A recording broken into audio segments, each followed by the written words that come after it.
Hello दोस्तों, नमस्कार। मैं हूं राकेश परमार और आपका स्वागत है आपके अपने चैनल एजुकेशनल कोऑपरेशन पर।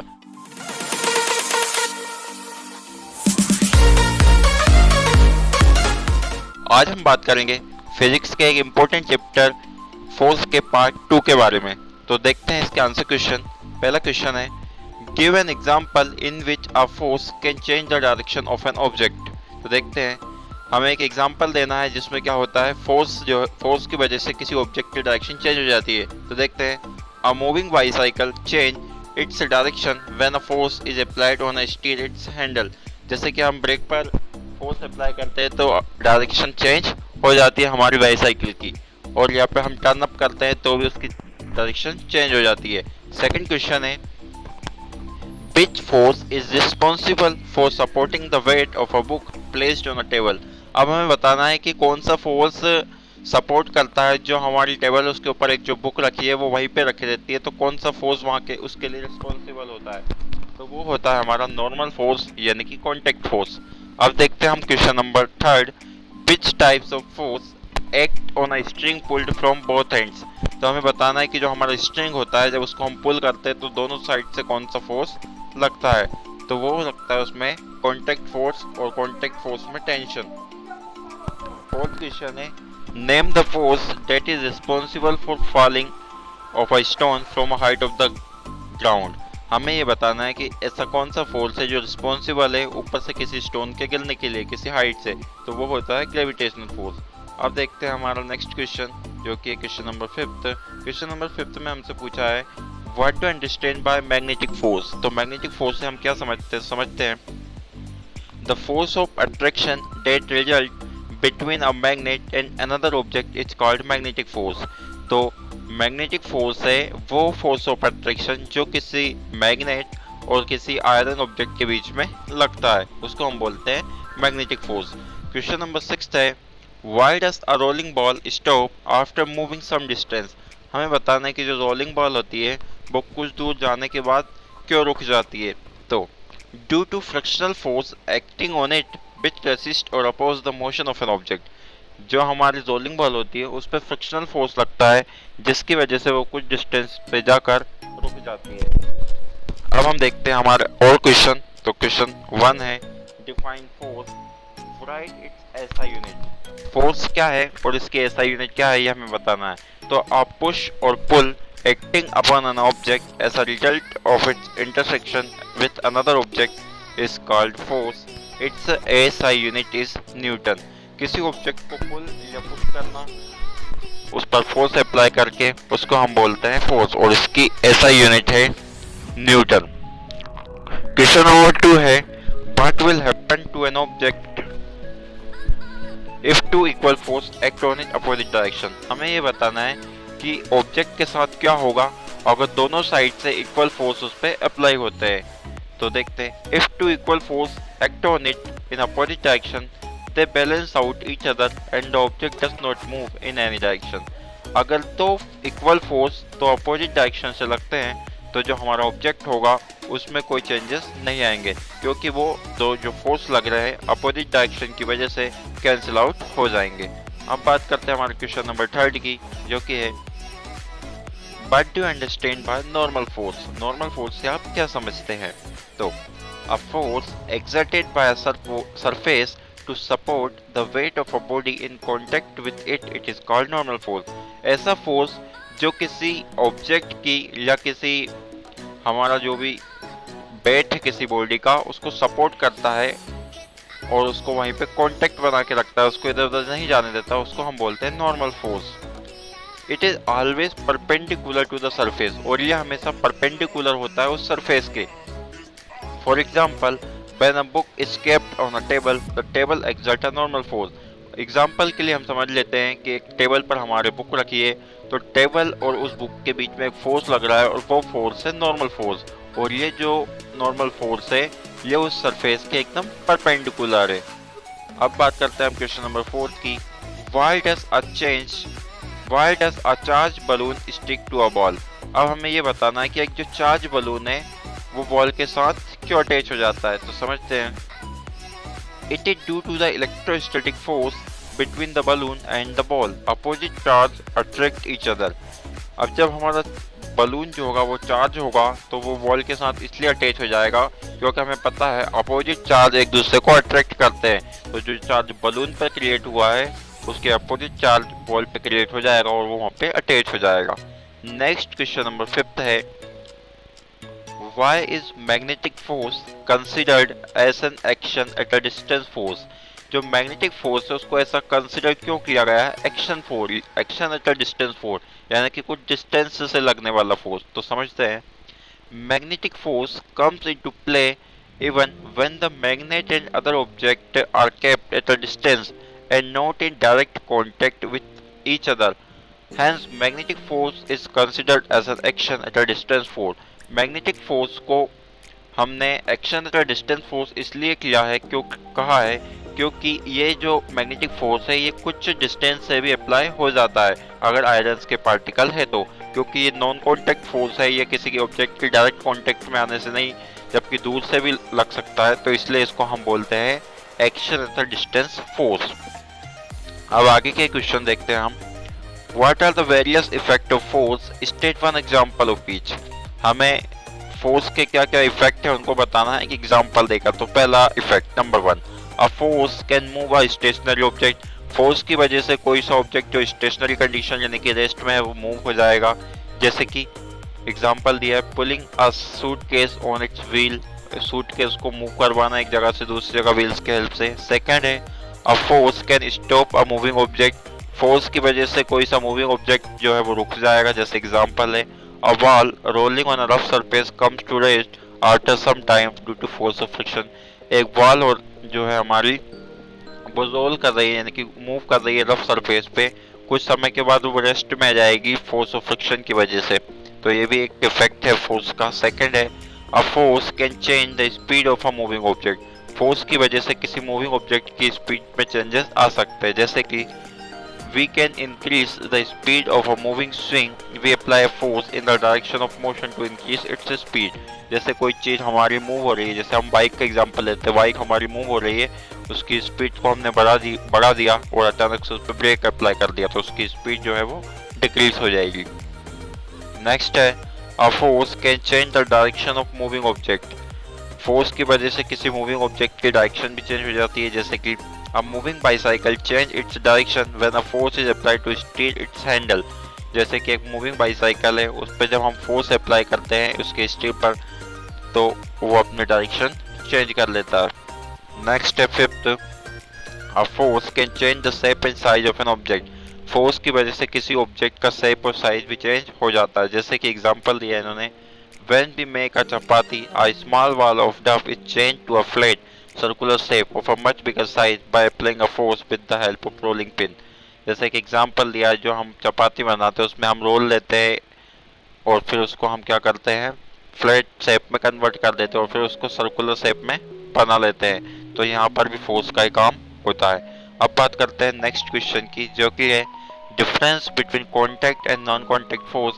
Support your answer with suitable example. Contact force और नॉन कॉन्टैक्ट फोर्स में हमें डिफरेंस बताना है। तो सबसे पहले देखते हैं हम। Number 1, these are forces which need a physical touch on the object to act upon it। Contact force में हमें फिजिकल टच की जरूरत रहेगी। वही नॉन कॉन्टैक्ट फोर्स की बात करें तो these are forces which do not need a physical contact। Non contact force में हमें किसी फिजिकल कॉन्टैक्ट की रिक्वायरमेंट नहीं रहेगी। सेकेंड है, दिस मे और may not be natural force.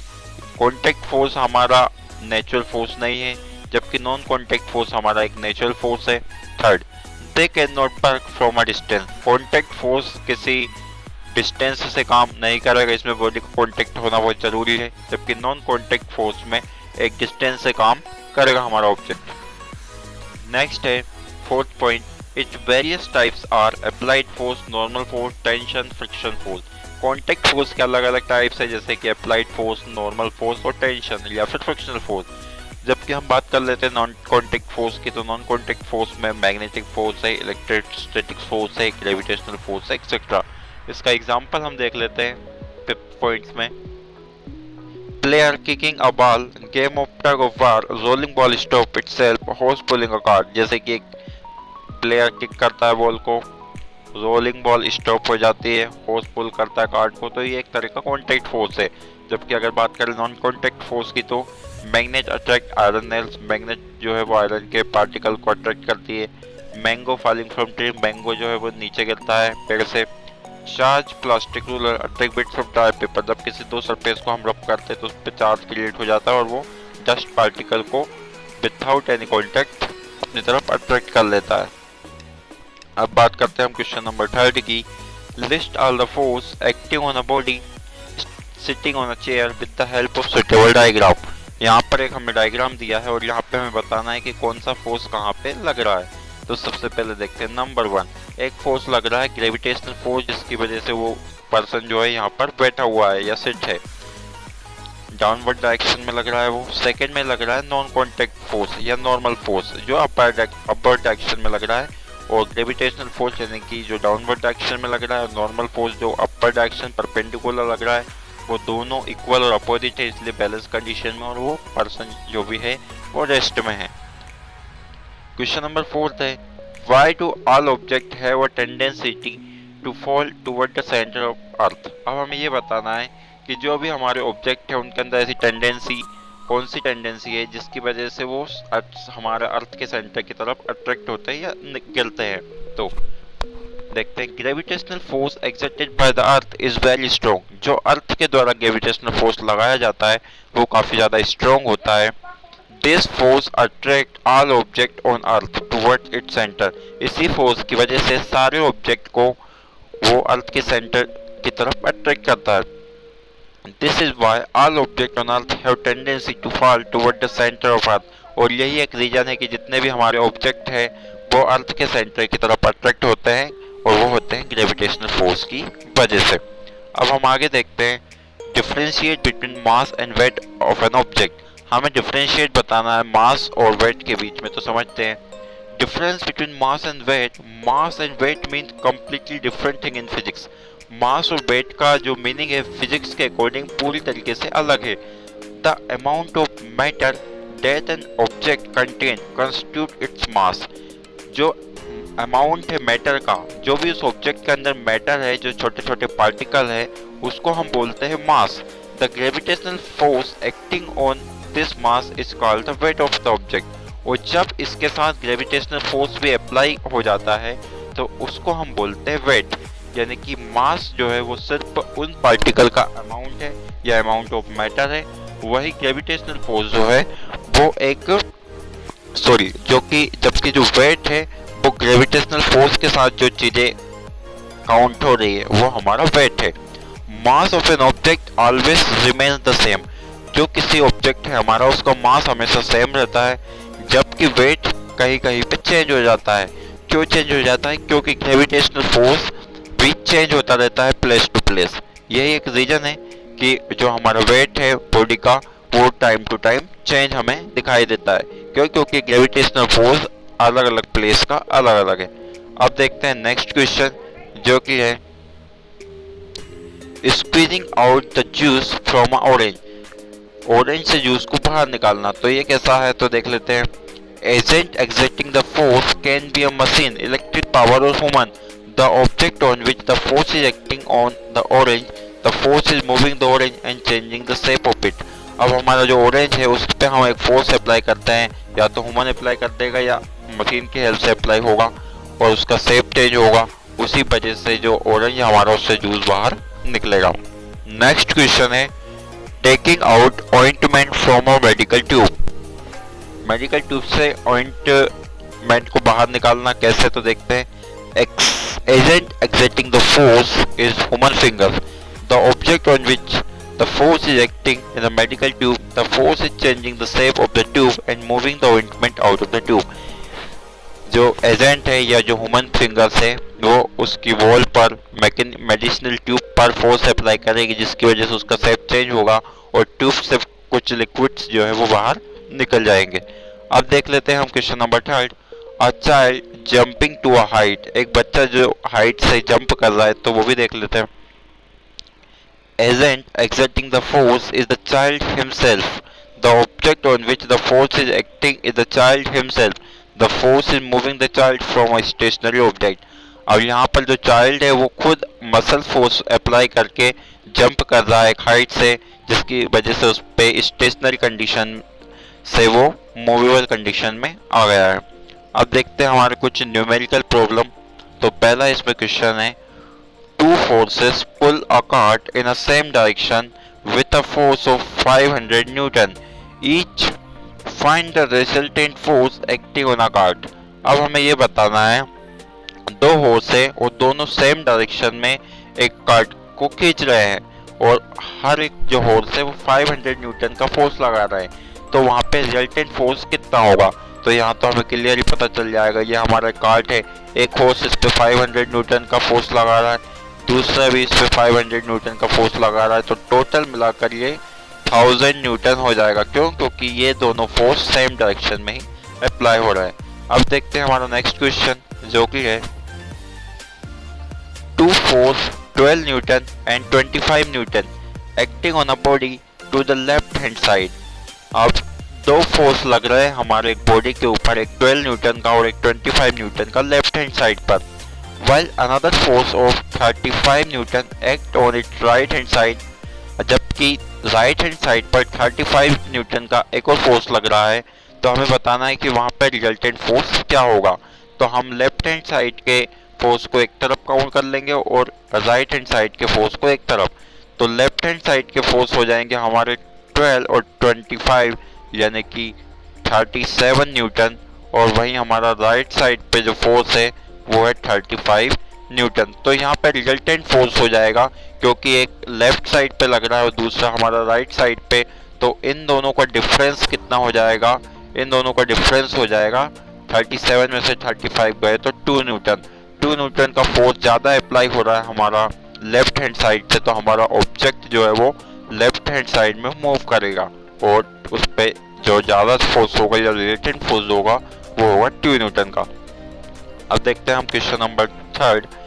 To person are pushing a car with a force of 30 newton and 70 newton in opposite direction.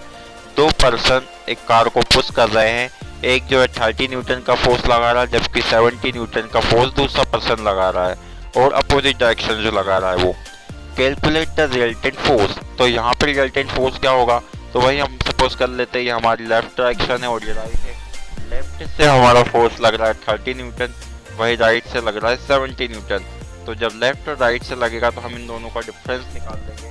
70 में से 30 जब माइनस हो जाएगा तो वो आ जाएगा 40 न्यूटन। तो रिजल्टेंट फोर्स हो जाएगा 40 न्यूटन, और वो हमारा जो ऑब्जेक्ट है वो लेफ्ट साइड में मूव करेगा, सॉरी राइट साइड में मूव करेगा, क्योंकि राइट साइड में ज़्यादा फोर्स अप्लाई हो रहा है। अब हम देखते हैं question number 4। Two force acting on a wooden block are shown in figure. दो फोर्स अप्लाई हो रहे हैं वुडन ब्लॉक पर जैसा कि डायग्राम में दिखाया गया है। Find the resultant of the force and the direction of resultant force. अब हमें बताना है रिजल्टेंट फोर्स की डायरेक्शन और रिजल्टेंट फोर्स कितना है। तो हम अपवर्ड डायरेक्शन के फोर्स को एक साथ काउंट कर लेंगे। तो अपवर्ड डायरेक्शन का फोर्स हो जाएगा 8 न्यूटन और 14 न्यूटन यानी कि 22 न्यूटन, और जबकि डाउनवर्ड डायरेक्शन का जो फोर्स हो जाएगा वो हो जाएगा 22 और 2 कितने हो गए 24 न्यूटन। तो डाउनवर्ड डायरेक्शन में ज़्यादा फोर्स अप्लाई हो रहा है यानी कि 24 न्यूटन हो रहा है।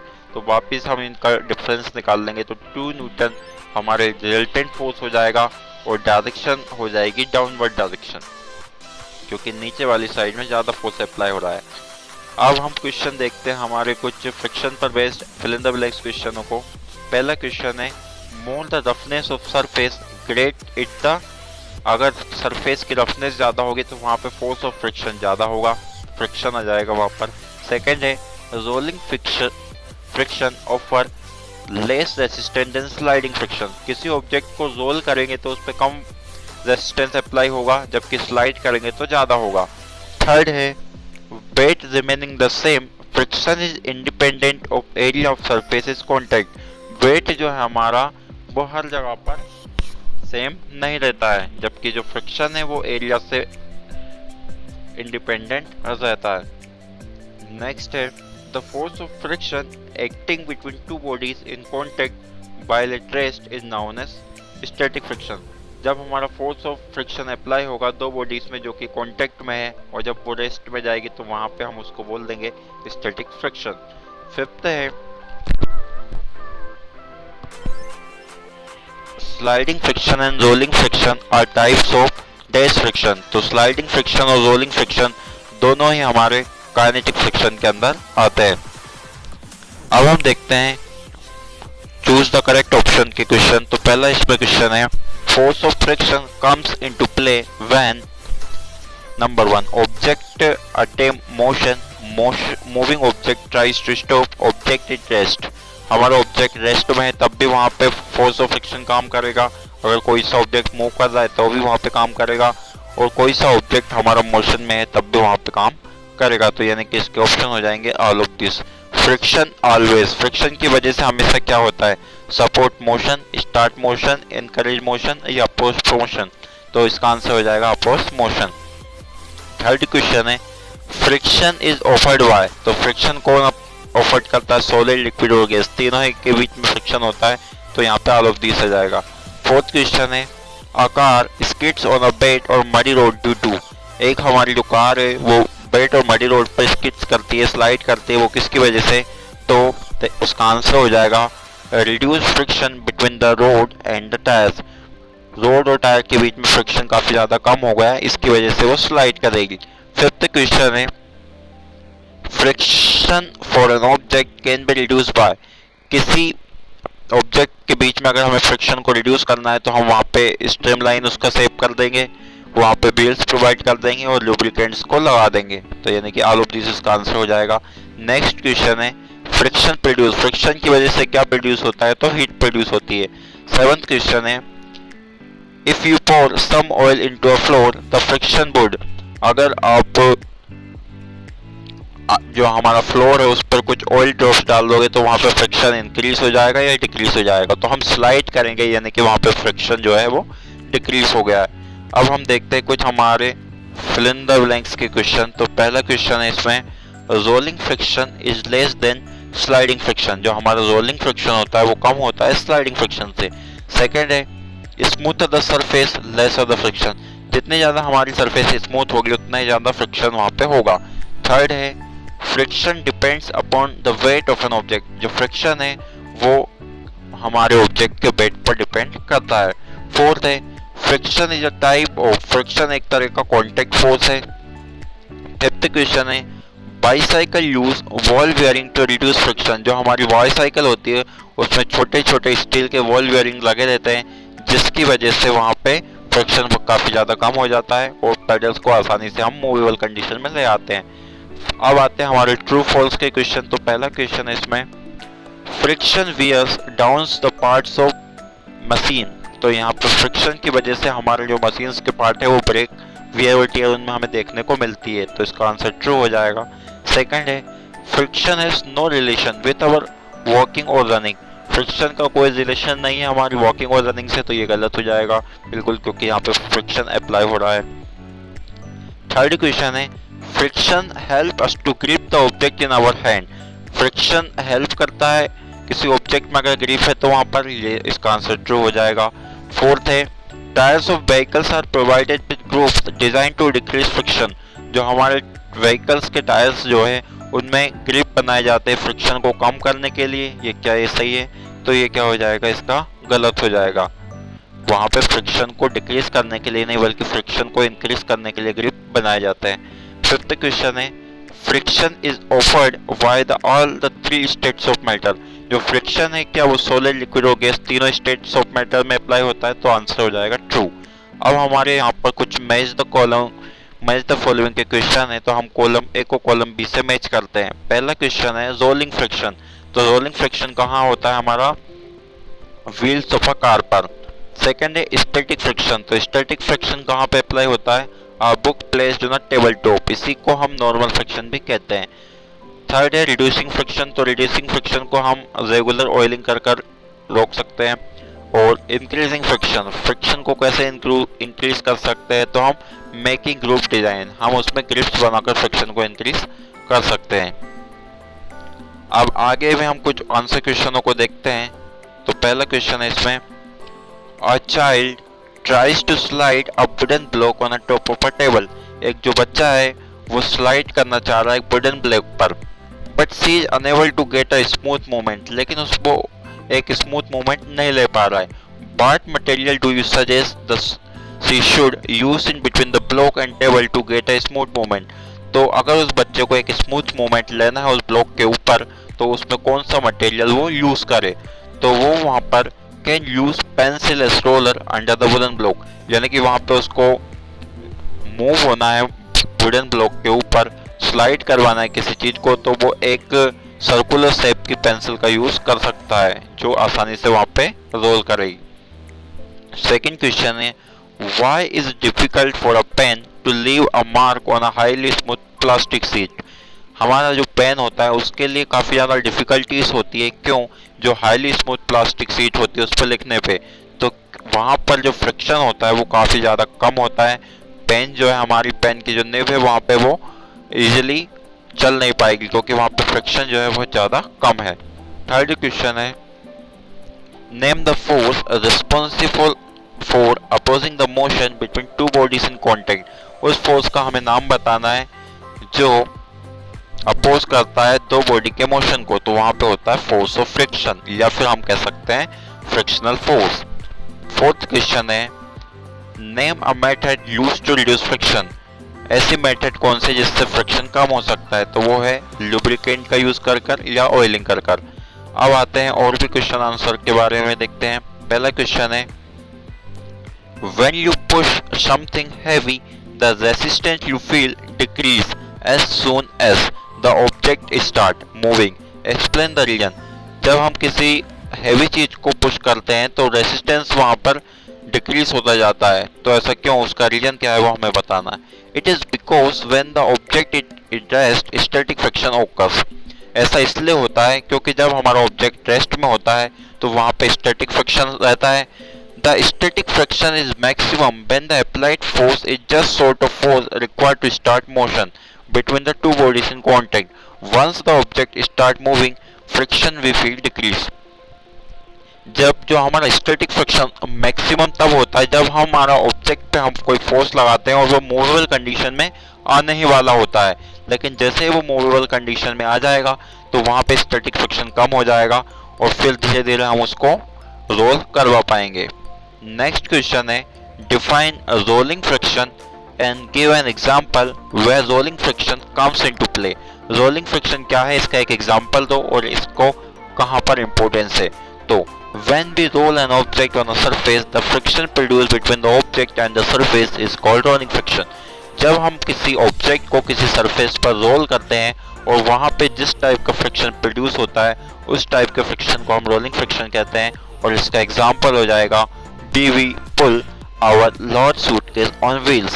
जैसे कि हमारा एक जो सूटकेस है उसको व्हील के हेल्प से हम रोल करवाते हैं, तो जो सरफेस है और जो व्हील्स है उसके बीच में जो फ्रिक्शन प्रोड्यूस हो रहा है उस टाइप के फ्रिक्शन को ही हम रोलिंग फ्रिक्शन कहते हैं. अब देखते हैं हम क्वेश्चन नंबर 3 को, जो कि है how can sliding friction B change into rolling friction easily. अब हमें यह बताना है कि स्लाइडिंग फ्रिक्शन को हम चेंज क्यों कर सकते हैं रोलिंग फ्रिक्शन में इजीली. तो sliding friction can be changed into rolling friction easily by providing wheels or ball bearing. Sliding friction को हम रोलिंग फ्रिक्शन में इजीली इसलिए चेंज कर सकते हैं क्योंकि वहां पर हम व्हील्स का या फिर बॉल बेयरिंग का यूज कर लेंगे जिसकी वजह से फ्रिक्शन कम हो जाएगा और स्लाइड की जगह पर वो रोलिंग फ्रिक्शन में कन्वर्ट हो जाएगा. अब देखते हैं हम क्वेश्चन नंबर 4 जो कि है why do wrestlers rub powder on their hands before getting into the ring. जो हमारे रेसलर्स होते हैं वो रिंग्स में जाने के पहले पाउडर से अपने हाथों को रफ क्यों करते हैं, तो उसका रीजन हमें बताना है. तो वहां पर वो फ्रिक्शन को इंक्रीज करते हैं in order to prevent their hands from slipping over their opponents body. Opponent की बॉडी पर उनके हाथ स्लिप ना हो इसलिए वो एक पाउडर यूज करते हैं और ताकि वहां पे फोर्स ऑफ फ्रिक्शन इंक्रीज हो जाए और वो अपने अपोनेंट्स को इजीली से हरा पाए. नेक्स्ट क्वेश्चन है list the various states of matter they offer friction force. Friction force कहाँ पे अप्लाई होता है, कौन कौन से मैटर्स पे होता है, कौन कौन से स्टेट्स पर होता है, उनके नाम बताने. तो वो तीनों स्टेट्स ऑफ मैटर्स पे अप्लाई होता है, वो चाहे सॉलिड हो, लिक्विड हो या फिर गैस हो. अब देखते हैं हमारा question number 1 define friction and explain how it is useful to us. Friction क्या है और ये हमारे लिए कैसे यूजफुल है हमें बताना है। तो friction is a force that oppose relative motion between two bodies in contact with each other. Friction एक तरह का फोर्स है जो अपोज करता है किसी दो बॉडी के मोशन को जो कि एक दूसरे के कांटेक्ट में है। Although friction oppose motion, it also make motion possible. Friction जो है वो मोशन का अपोज भी करता है, वहीं दूसरी तरफ मोशन फ्रिक्शन की वजह से होता भी है। अब कैसे हमारे लिए हेल्पफुल है फ्रिक्शन? तो number 1, it help us in walking. हम जब चलते हैं तो उसमें भी फ्रिक्शन हेल्प करता है।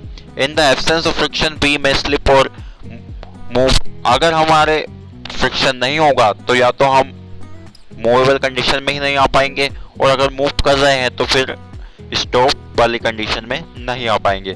सेकंड है cars and buses are able to move safely on roads due to friction between the treated tires of this vehicle and the surface of the road। जो कार और हमारी बस है वो रोड्स पर सेफली मूव हो पाती है फ्रिक्शन की वजह से। अगर ऐसा नहीं होगा तो वहाँ पे एक्सीडेंट होने के चांसेस बढ़ जाएंगे। थर्ड है friction allow us to hold object with our hand. Friction की वजह से हम अपने हाथों में कुछ चीजों को होल्ड कर पाते हैं। फोर्थ हो जाएगा it allow us to write on a paper. Friction की वजह से हम पेपर पर लिख पाते हैं। फिफ्थ है friction produce heat in a winter when we rub our cold hand the heat produce due to friction makes our hand warm. और फ्रिक्शन की वजह से हमारे हैंड्स पर विंटर में जब हम उनको रफ करते हैं तो वहाँ पे हीट प्रोड्यूस हो जाती है जिसकी वजह से हमारे कोल्ड हैंड हॉट हो जाते हैं। नेक्स्ट क्वेश्चन है write the characteristic of the force of friction. Force of friction के हमें कैरेक्टरिस्टिक बताने। तो number 1 force of friction oppose the direction of motion. Force of friction की वजह से जो डायरेक्शन ऑफ मोशन है वो अपोज होता है उसका। सेकंड है it depends on the nature of the surface they are in contact. Rough surface offer greater friction whereas smooth surface have small friction। ये डिपेंड्स करता है हमारी जो सरफेस है वो किस तरह की। अगर रफ सरफेस है तो वहाँ पे फ्रिक्शन ज़्यादा होगा, वहीं स्मूथ सरफेस है तो वहाँ पे फ्रिक्शन कम होगा। थर्ड है friction depends upon the weight of the object. Friction जो है हमारे वेट पर भी डिपेंड करता है। अगर वेट ज़्यादा होगा तो फ्रिक्शन भी ज़्यादा होगा और अगर वेट कम है तो वहाँ पे फ्रिक्शन भी कम होगा। फोर्थ है friction is independent of the area of surface in contact when the weight remains unchange. Friction जो है इंडिपेंडेंट है एरिया के, मतलब एरिया डिपेंड नहीं करता है कि कितना वहाँ पे एरिया कॉन्टैक्ट हुआ है।